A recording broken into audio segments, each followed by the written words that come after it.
নমস্কার।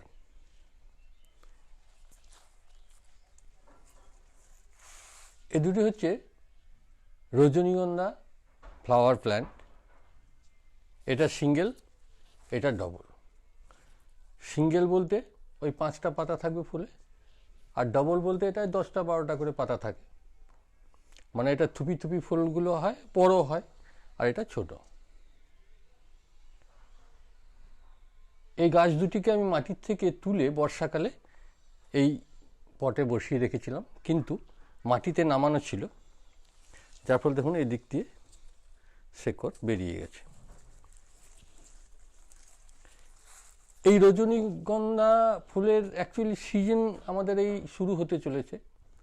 শীতকালে বিশেষ ব্যবস্থা না নিলে ফুল হয় না। আমাদের যেটা সিজন ওয়ারি যে এর ফুলটা হয় সেটাই এবার হবে, তাই এখন এর পরিচর্যা একটু করা দরকার। এই ছোট জায়গায় এদের গ্রোথ ঠিকঠাক হবে না, তাই তুলনামূলক একটু বড় জায়গায় নেওয়া প্রয়োজন। আপনি প্রচুর লাগান, কিন্তু আমি দুটো এই গাছে একটা চারা, এই গাছের একটাই লাগিয়েছিলাম, এবার দেখুন অনেকগুলো বেরিয়ে গেছে। এটাও ঠিক তাই, দেখি বুঝতে পারছেন বেরোচ্ছে ছোট ছোট ছোট ছোট প্রচুর। এইগুলো সিজনের জন্য এর উপরে পরিচর্যা কি করবেন? প্রথমত পটটা একটু বড় করতে হবে, মাটি বেশি চাই। একটু বেশি মাটি না পেলে এর যে বাড়বে জেনারেশনটা, এর ছোট ছোট কলি বেরোবে, তার একটা জায়গা চাই। পুরনো যেগুলো থাকবে সেগুলোর থেকে শীষ আসবে। আপনারা এই পলিথিনের ব্যাগেই রাখতে পারেন, আমি রাখবো। এই যে দেখুন, এগুলো তুলনামূলক, মানে এটা মাটি ভরা ছিল, অন্য গাছ লাগানো ছিল, কিন্তু ব্যাগগুলো দেখুন ভালো আছে, তাই এইগুলি আমি আবার ব্যবহার করছি, কোনো অসুবিধা নেই। এইরকম বড় সাইজের পলি ব্যাগে আপনারা ব্যবহার করতে পারেন। তাহলে কি হবে, আপনি প্রচুর গাছ লাগান একটা বিশেষ জায়গায়, এগুলো কিন্তু খুব সুন্দর থাকে, নষ্ট হয় না। এটা 1 বছরের উপর হয়ে গেল আমার মাটির দেওয়াই ছিল, হ্যাঁ, আরও 1 বছর থাকবে। আবার যখন প্রয়োজন মনে হবে তখন এগুলোকে চেঞ্জ করে দিলেই হবে। এগুলো দামও এমন কিছু নয়, ওই 2-3 টাকা করে দাম নেয় আমাদের এখানে।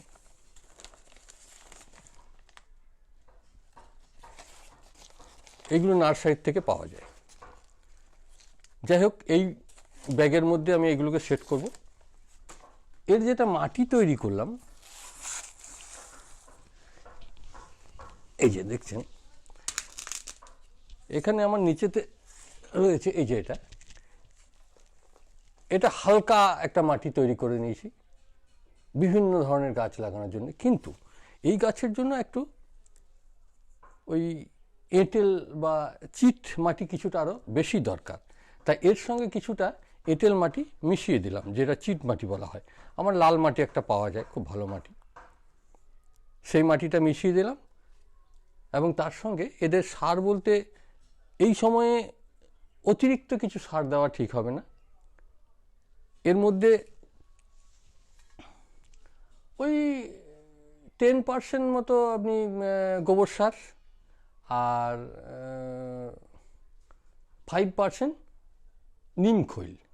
নিমখৈল মাটি শোধনের জন্য খুব কাজ করে এবং সেই সঙ্গে সারের কাজও করে, তাই নিমখৈলটা আমি ব্যবহার করে থাকি।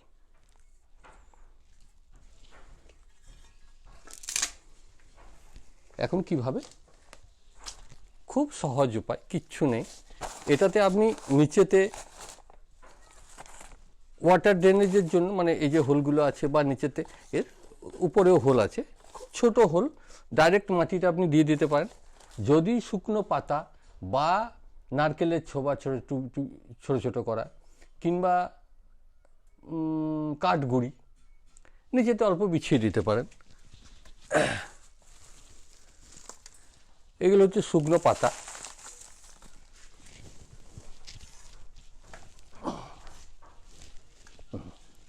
এগুলো কাঠগুড়ি অল্প নিচেতে দিয়ে দিলাম।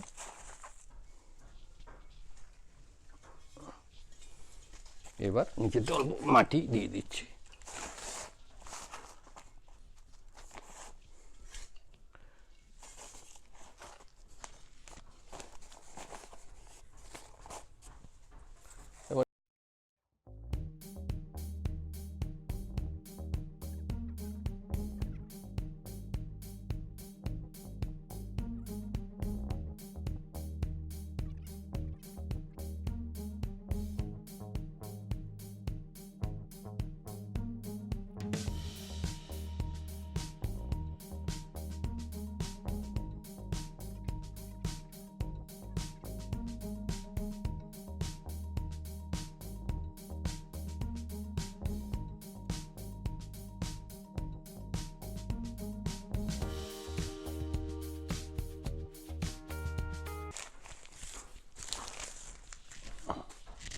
প্রচুর শিকড়, এরও কলি বেরোচ্ছে ছোট ছোট ছোট ছোট প্রচুর।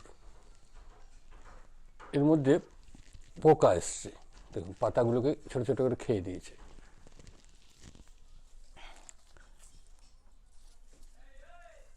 একে যে কোনো কীটনাশক ব্যবহার করলেই হবে, কারণ এতে খুব খতরনাক কিছু পোকা থাকে না।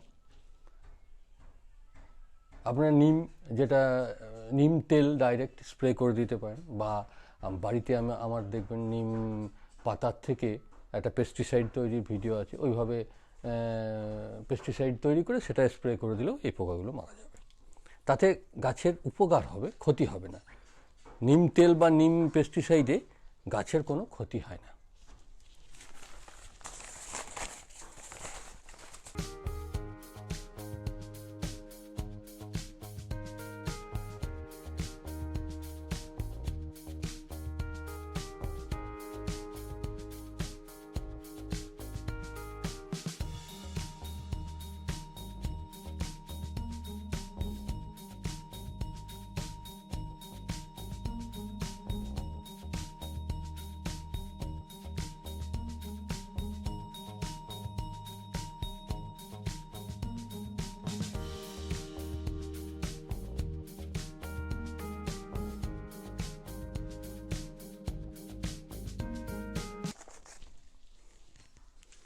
এরপর থেকে নিয়মিত জল দিয়ে যেতে হবে।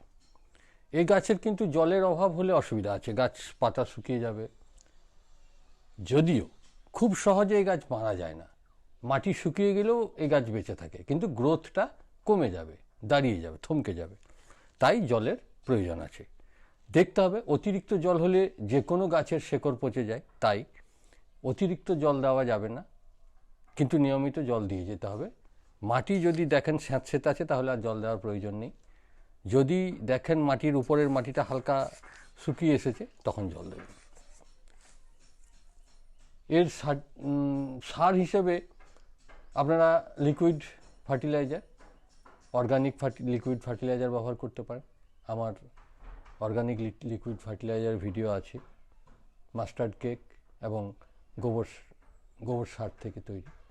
গোবর সার থেকে তৈরি ওটা ব্যবহার করা যায়, আর মাস্টার কেকটাও ব্যবহার করা যায়। তবে যেটাই করুন 15 দিন অন্তর ব্যবহার করতে হবে। যে কোনো একটাই ব্যবহার করবেন, মানে দুটোকে একসঙ্গে মিশিয়ে না দেওয়াই ভালো, আর দিলে পরিমাণটা তখন কম করতে হবে। এছাড়া এর নাইট্রোজেনের প্রয়োজন হয়। নাইট্রোজেনের জন্য যদি বলেন যে আমরা অর্গানিক কোনো কিছু থেকে নাইট্রোজেন কিভাবে পাবো, তাহলে আমাদের যে গরুর গোবর, সেটা একদম টাটকা গোবরটা জলে গুলে সেই জলটা পাতলা করে এতে ব্যবহার করা যায়, তাতে নাইট্রোজেনের পরিমাণটা বেশি পাওয়া যায়, গাছের গ্রোথ খুব জলদি হয়। এবার আমি জল দিয়ে দিচ্ছি।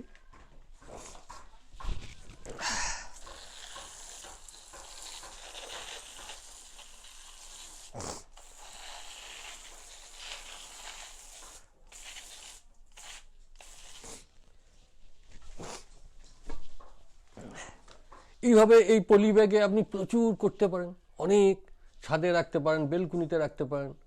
এগুলো যদি পুরো রোদ নাও পায়, হালকা রোদ পেলেও সারাদিনে হয়তো 1 ঘন্টাও যদি রোদ পায় তাতেও হবে এই গাছগুলো, তাই বেলকুনিতে রাখা যায়।